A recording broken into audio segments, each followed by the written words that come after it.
அனைவருக்கும் வணக்கம்.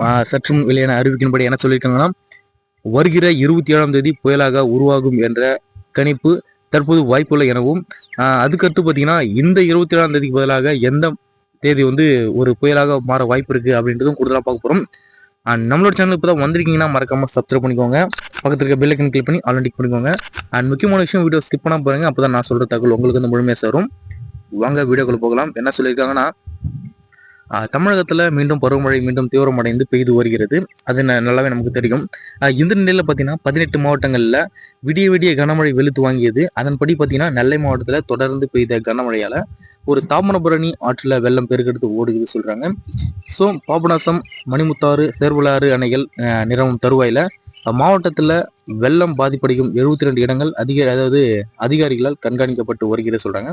ஸோ 26ஆம் தேதி புயல் உருவாகும் என கூறியிருந்த நிலையில சென்னை வானிலை ஆய்வு மையம் வெளியிட்ட அறிவியல் என்ன சொல்லியிருக்காங்கன்னா, குமரிக்கடல் அதனை ஒட்டிய இலங்கை தென்மேற்கு வங்கக்கடல்ல இன்று பார்த்தீங்கன்னா நேற்று நவம்பர் 25ஆம் தேதி உருவான ஒரு காற்றழுத்த தாழ்வு பகுதி அடுத்த 24 மணி நேரத்துல ஒரு ஆழ்ந்த காற்றழுத்த தாழ்வு பகுதியாக வலுப்பெறும்.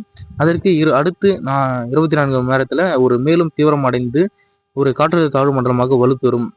அதாவது பார்த்தீங்கன்னா மலாக்கா ஜலந்தி தீவுல உள்ள ஒரு காற்றழுத்த தாழ்வு பகுதி மண்டலம் புயலாக வலுப்பெறும் வாய்ப்பு இல்லை எனவும் இந்த குறிப்பில் தெரிவிச்சிருக்காங்க. ஸோ 26ஆம் தேதி கனமழை பெய்ய வாய்ப்பு உள்ள மாவட்டங்கள் என்னன்னு பார்த்தீங்கன்னா, தமிழ்நாட்டில் தென் தமிழ்நாட்டில் ஒரு சில இடங்களிலும் வடக்கு தமிழ்நாட்டில் பார்த்தீங்கன்னா ஒரு சில இடத்திலும் மழை பெய்யக்கூடும் சொல்லியிருக்காங்க. ஸோ அதுக்கப்புறம் என்ன சொல்லியிருக்காங்கன்னா, புதுச்சேரி மற்றும் காரைக்கால் பகுதிகளில் ஒரு மிதமான மழை பெய்ய வாய்ப்பு இருக்கா சொல்லியிருக்காங்க. ஓரிரு இடங்களிலும் இடியுடன் கூடிய ஒரு மிதமான மழை பெய்ய வாய்ப்பு இருக்கு சொல்லியிருக்காங்க. அதுக்கு அடுத்தபடியா கன்னியாகுமரி, திருநெல்வேலி, தூத்துக்குடி மற்றும் ராமநாதபுரம் மாவட்டங்களில் ஒரு சில இடங்களில் மழை பெய்ய சொல்லியிருக்காங்க. அதுக்கப்புறம் பார்த்தீங்கன்னா 30ஆம் தேதி கனமழைக்கான ஒரு மஞ்சள் அலர்ட் எந்தெந்த மாவட்டங்கள் விடப்பட்டிருக்காங்கன்னா, விழுப்புரம், திருவண்ணாமலை, செங்கல்பட்டு, காஞ்சிபுரம், ராணிப்பேட்டை, வேலூர், அதுக்கப்புறம் பார்த்தீங்கன்னா சென்னை, திருவள்ளூர் இந்த மாவட்டத்துக்கெல்லாம் வருகிற 30ஆம் தேதி கனமழைக்கான ஒரு மஞ்சள் எச்சரிக்கை விடப்பட்டிருக்காங்க. ஸோ மழை பற்றிய வானிலை பற்றிய கூடுதல் தகவலை உடனுக்குடன் துல்லியமாக தெரிஞ்சிடும் அப்படின்னு நினச்சிங்கன்னா கீழே இருக்க ரெட் கலர் பட்டனை கிளிக் பண்ணி சப்ஸ்கிரைப் பண்ணிக்கோங்க. பக்கத்தில் இருக்க பெல் ஐக்கனை கிளிக் பண்ணி ஆல் டிக் பண்ணிக்கோங்க. நன்றி, வணக்கம்.